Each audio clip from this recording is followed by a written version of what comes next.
If I could title what I'm about to say, I would call it, Do Not Give Your Strength to Women.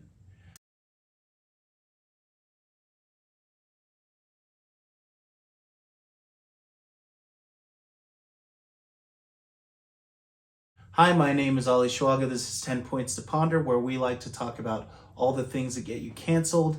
Today, I want to talk about the concept of biblical, godly manhood and one of the pitfalls. Specifically, what I want to talk about is this chapter in John Eldredge's book called Wild at Heart, and these few pages when we're talking about the battle for a man's heart, in which he explains that there is a danger to take their quest for manhood to women. I want to say, first of all, I'm not some red pill person that's saying, oh, you don't need women and women are evil, men are smarter, men are better, men need to dominate women, go out and just take advantage of all the women that you can. Marriage itself is just a trap and evil and all this garbage that really comes out of a place of insecurity, the inverse of putting so much emphasis on the woman that now you want to subjugate her in order to make yourself feel like a man. And that's exactly what this book is talking about. Femininity cannot bestow masculinity. So I want to just read a few excerpts from this book right here, Wild at Heart. I'm on page 83 of the book, and it talks about validation. So he says, where does a man go for a sense of validation? To what he owns? To who pays attention to him? How attractive his wife is? Where he gets to eat out? How well he plays at sports? The world cheers in vain this search to make $1 million or run for office or get a promotion. He's basically saying that we are all facing things that wounded us when we were children, and we're trying to, as men, create a facade or create a bravado or create a persona that now insulates and protects us from ever being wounded again. He says one of the dangers, though, is that we can take it to the woman, and we can say that the woman is what will make me feel like a man. John Eldredge tells his own story. I went from girlfriend to girlfriend, trying to get an answer, to be the hero to the beauty. That was my longing. That was my image of what it really means finally to be a man. You're searching for someone that's going to be absolutely perfect, that by extension, because she's such a good person, everyone is now going to look at you as a man, as a pillar in the community. Oh, he's got such a great wife. Look how beautiful she is. Look how perfect she is. And so now you start putting pressure, because it's not really about her betterment or improvement or anything like that. It's really about you and yourself and your lack of self-esteem. He goes on, he says, why is pornography so addictive to men? One of the reasons is because pornography gives you a false image. You have this woman who is ready to completely give herself to you, which then for that moment, for someone who's seeking validation, gives you the sense that, oh, I am the man, I'm worthy to be desired. The same validation that really you're supposed to get from Christ.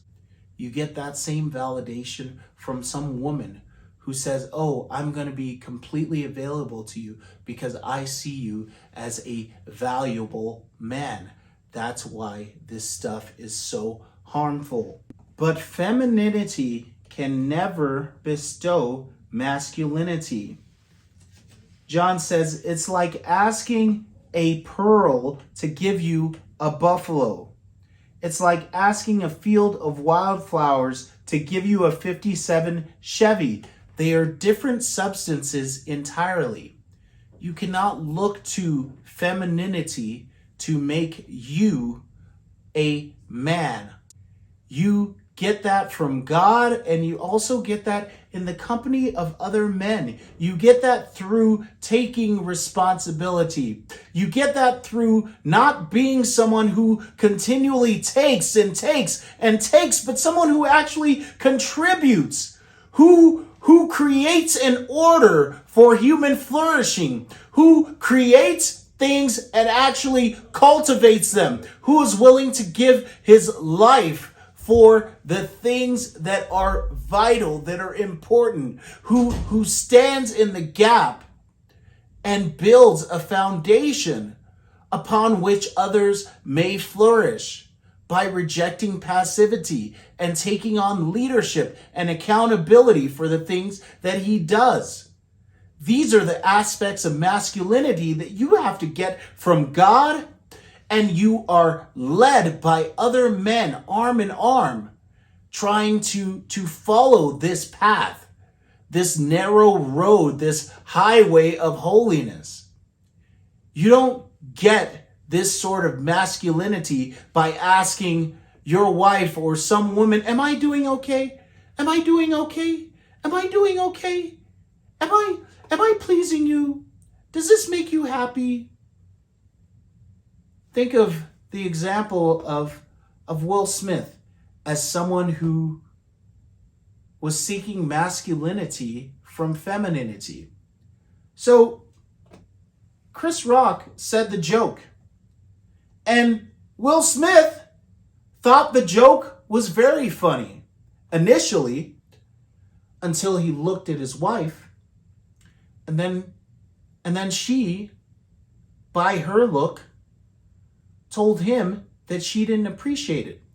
And so now he felt that as a man, right, he needed to go up there and slap Chris Rock, because femininity told him that he was not a man unless he defended her. He didn't have his own mind. It's called the spirit of Jezebel. And if you look through the scriptures and see who Jezebel was and the actions that she did, she made Ahab 10 times more wicked than he might have been apart from her. Ahab went to Jezebel crying one day that he saw a field that he wanted to buy, but the man that he faced said, no, this field has been in my family. I'm not going to give up my family heritage. I don't care how much you plan on giving me. I'm not giving up my family's heritage. He took responsibility. He was a man. He stood up for himself even against the king. And so the king goes and whines to Jezebel. And Jezebel hatches a plot to get this man killed, and then gives the land to Ahab as a gift. And Ahab doesn't care that another man better than him was killed for it. He just takes it because he's being led by this woman. He's letting the woman become his guiding light. John Eldredge talks about this in his book.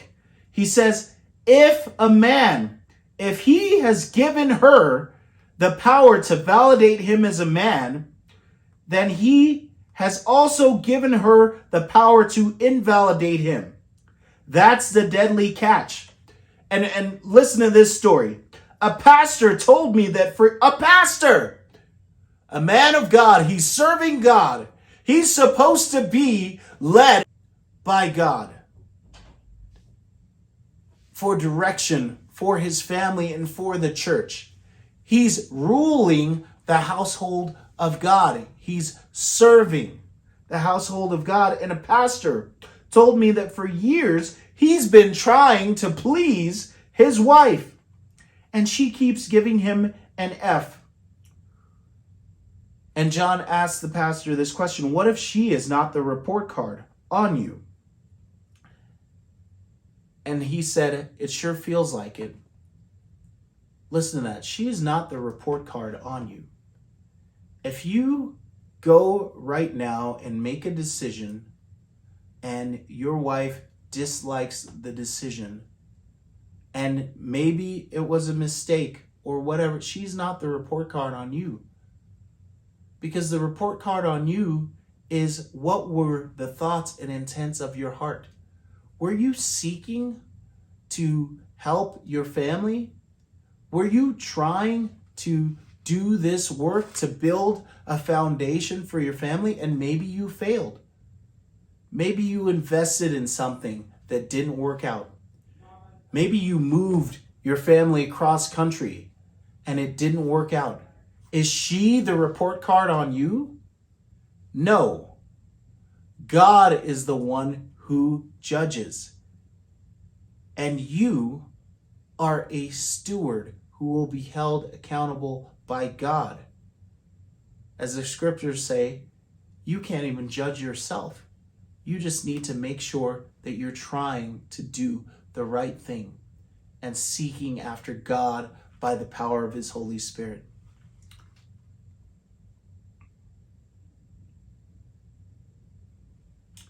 Another example, Richard became verbally abusive towards his wife in the early years of his marriage. Why? His vision for his life was that he was meant to be Romeo and therefore she must be Juliet. So his validation came from his wife meeting expectations, because if she's good, if she's lovely, if people like her, then by extension, people like me. He was putting all the pressure on his wife to achieve a certain standard so that it would make him look good. We can do that even with our own children. He was coming to me for his validation, says a young woman who was talking about the man she was dating. That's why I broke up with him, because he was focused primarily upon me and looking to me for validation when I'm the one, right? The woman is the one who God made to follow, not to be in the lead, not to be the one bestowing masculinity on the man. She's supposed to look for a man that has the heart of God and a passion for His glory and follow Him. Not the other way around. Him constantly saying, am I doing okay? Am I doing okay, wife? Is everything okay? Have I made you happy? Have I pleased you? That's why the scriptures and the Proverbs say, do not give your strength to women. Your strength, your ability, your validation, your personhood doesn't come from being approved by a woman. It comes from God alone. Those are my thoughts. What do you think about this? Please like, comment, subscribe, share this video. My name's Ali Schwaga, and this has been 10 Points to Ponder.